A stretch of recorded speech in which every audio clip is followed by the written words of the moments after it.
How goes it, folk? Dude here, and today we're going to talk about Sausage Party, the R-rated CGI animated film brought to you by the same creative team that gave us such movies as Superbad, Pineapple Express, and The Interview. The movie is directed by Greg Tieran and Conrad Vernon, with story by Seth Rogen, Evan Goldberg, and Jonah Hill, and the screenplay by Seth Rogen, Evan Goldberg, Kyle Hunter, and Ariel Sharif.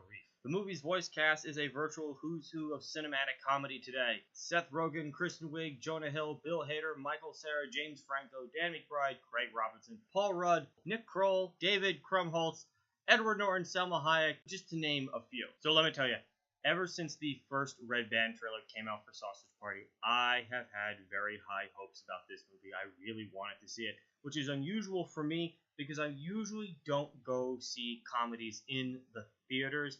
With ticket prices being what they are, it better be damn funny, otherwise I'm usually really disappointed. And happily, I wasn't this time. Paid the full ticket price, got to see this. This is really funny. This was a very fun, enjoyable, R-rated adult cartoon movie that, well, we've been waiting for a while, haven't we? At least I have. I love these kind of movies. I want to see more of them. The movie's basic plot follows a cast of anthropomorphized food living in a supermarket, all hoping that they will be chosen by the gods and taken to the great beyond. As we find out pretty quickly, they're not gods, they're people, they're us, and it's not the great beyond, it's not heaven. They're all horrifically murdered by being eaten to death. The movie's broken into two subplots. One follows Frank, a sausage, here voiced by Seth Rogen, and his companions, one Brenda Bunsen, voiced by Kristen Wiig, and the other a lavash, Kareem Abdul-Lavash, and a bagel named Sammy Bagel Jr., voiced by David Krumholtz and Edward Norton, respectively. Their whole job is to try and get back to their home aisle after a shopping cart accident, all while trying to discover the truth about the great beyond and avoiding a murderous douche, like literally a douche, who's trying to seek revenge for his nozzle being bent. The other subplot follows Barry, a deformed sausage, here voiced by Michael Cera, as he works his way from the great beyond, where he has seen the horrors firsthand, back to the supermarket to warn everybody. I really can't express how much I enjoy this movie. It's very, very, very funny. And the overall subtext of the movie is something that's actually fairly intelligent. Between all the fart and dick and sex jokes and race jokes and religion jokes and, well, basically every PC, anti-PC thing you can think of, the story about finding truth, self-discovery is all there. It's pretty standard and it's well done. Mostly, the movie is really about religion, which kind of surprised me. In this movie, the food firmly believes that they are going to be taken to a allegory heaven where they will live forever and enjoy eternal happiness. And in the truth, that's not the case, but we see how it affects their behavior.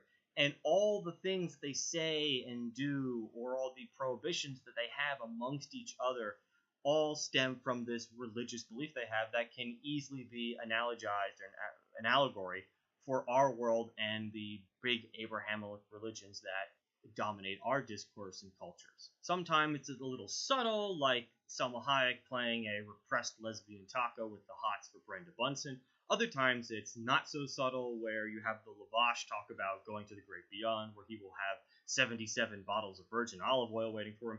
And other times it's really, really, really beaten over your head when the characters explicitly talk about having proof for their beliefs in the great beyond. And finally, their beliefs are shattered utterly and completely by that very proof. What's even more interesting is sometimes that proof isn't enough, and it's all about how you handle it.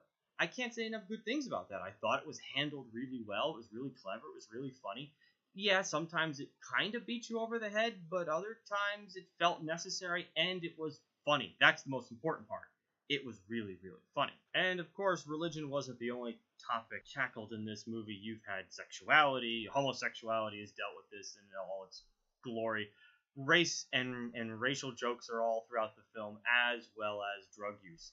Even bath salts make a very pivotal appearance in this movie. I mean, when was the last time we heard about bath salts? When that dude ate the other guy's face in Miami. But they come back and they actually play a really pivotal role. I gotta say, I really like the voice acting in this. Aside from Seth Rogen and Kristen Wiig, whose voices are very distinct and you pick up on right away, I actually wasn't able to tell who was who in this. They all kind of create their own voice for their characters, which I like, such that they're not distinguishable from their real life voice. And I was kind of befuddled when I found out the Bagel was Edward Norton playing this really over the top New York Jewish accent.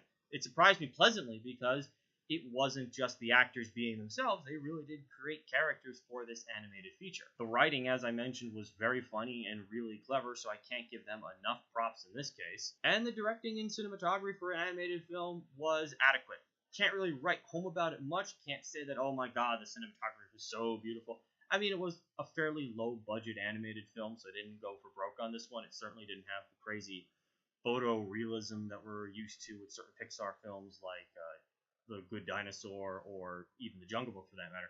But it was still really good, just not going to write home about it. Now, the movie caught some flack prior to opening when it preview screened because of all the racial humor, and you can kind of see that coming because each of the food groups or food products that had ethnic roots to them, well, they played them ethnically. So the potatoes had an Irish accent. The firewater had an Indian accent. Grits had the black dude voice.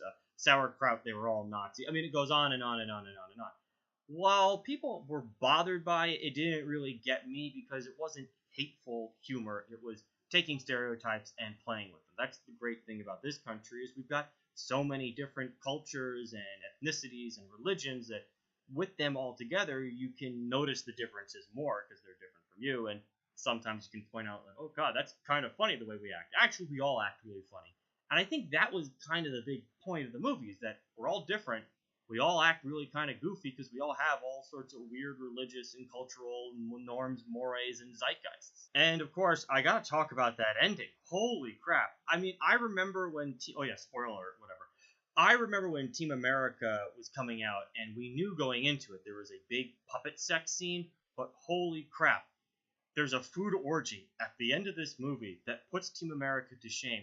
It is absolutely outrageous, and how I didn't know about it going into this is just beyond me. I'm usually up to date on this.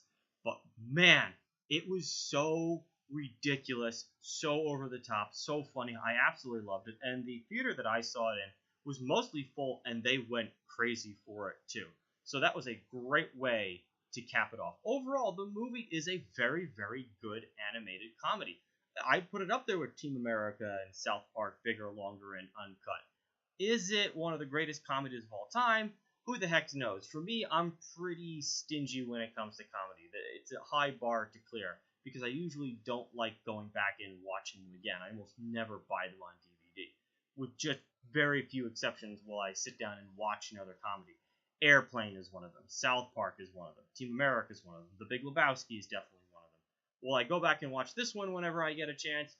Maybe. I really enjoyed it. I definitely do want to see it again because I will say this. There's a lot that goes on to it, and there's a lot of little references and hints and subtle jokes and visual gags throughout that I feel like I might have just missed because you're oversaturated with this image and the jokes and the cursing and the humor and all that. So maybe it's worth another viewing.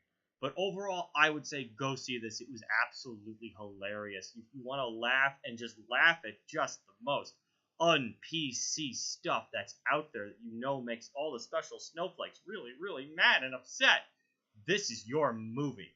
Not only is it un-PC, but it's actually legit funny, and it has a legit point, so it's got some brains behind it, too.